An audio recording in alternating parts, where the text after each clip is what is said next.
समुद्र के किनारे से एक रोती हुई आवाज आती थी। डेविड को अब तक नहीं पता था कि उन्होंने कितना बड़ा नुकसान कर दिया था, कितनी फैमिलीज टूट गईं, कितने बच्चों ने अपने लोग खो दिए सिर्फ एक गलतफहमी की वजह से। अगले दिन डेविड ने समुद्र में उन क्रीचर्स के कुछ छोटे छोटे बच्चों को देखा, वो सब जिन्होंने अपने परिवार खो दिए थे। डेविड ने पत्थरों का एक गोल सर्कल बनाया और उसके बीच में वो छोटी टॉय बोट रख दी ताकि एनारियस वापस लौट आए। लेकिन कितना भी इंतजार किया, एनारियस कभी वापस नहीं आई। एक सुबह डेविड ने देखा ग्रूनर बेहोश पड़ा था। उसके आसपास कुछ पुरानी चीजें रखी थी, उनमें एक पुरानी तस्वीर भी थी।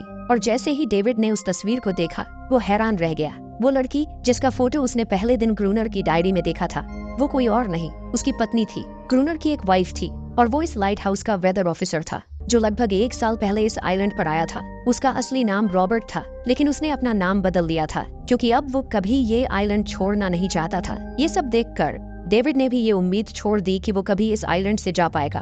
अगले दिन शाम को जब डेविड समुद्र के किनारे गया, उसने देखा कि उस सर्कल में रखी छोटी बोट अब वहाँ नहीं थी, लेकिन उसी जगह पर उसने एक क्रीचर का छोटा सा बच्चा देखा जिसके हाथों में वो बोट थी। डेविड ने अपनी टॉर्च उस सर्कल के बीच में फेंक दी ताकि वो दिखाए कि उसका इरादा लड़ने का नहीं है, उसे किसी को चोट नहीं पहुंचानी, वो उनके साथ दोस्ती करना चाहता है। कुछ ही देर बाद समुद्र की लहरों से एनारियस निकलती है और उसके पीछे पूरा क्रीचर्स का ग्रुप भी समुद्र से उभर आता है। लेकिन इस बार कोई भी डेविड पर अटैक नहीं करता क्योंकि वो भी अब शांति चाहते हैं। उनका इरादा सिर्फ एक सेफ जगह पाने का था, अपने बच्चों के लिए, जो हर एक जानवर करता है। उन्हें इस आइलैंड पे इंसानों की अचानक एंट्री बिल्कुल पसंद नहीं आई, इसलिए उन्होंने हर रात अटैक किया। लेकिन ये बात ग्रूनर को कौन समझाए, वो तो अब भी खुद को इस आइलैंड का किंग मानता है। ग्रूनर लाइट हाउस से बाहर आता है, हाथ में बंदूक लेकर। डेविड उसे समझाने की कोशिश करता है, ये क्रीचर्स लड़ना नहीं चाहते, ये शांति चाहते हैं। लेकिन ग्रूनर किसी की नहीं सुनता।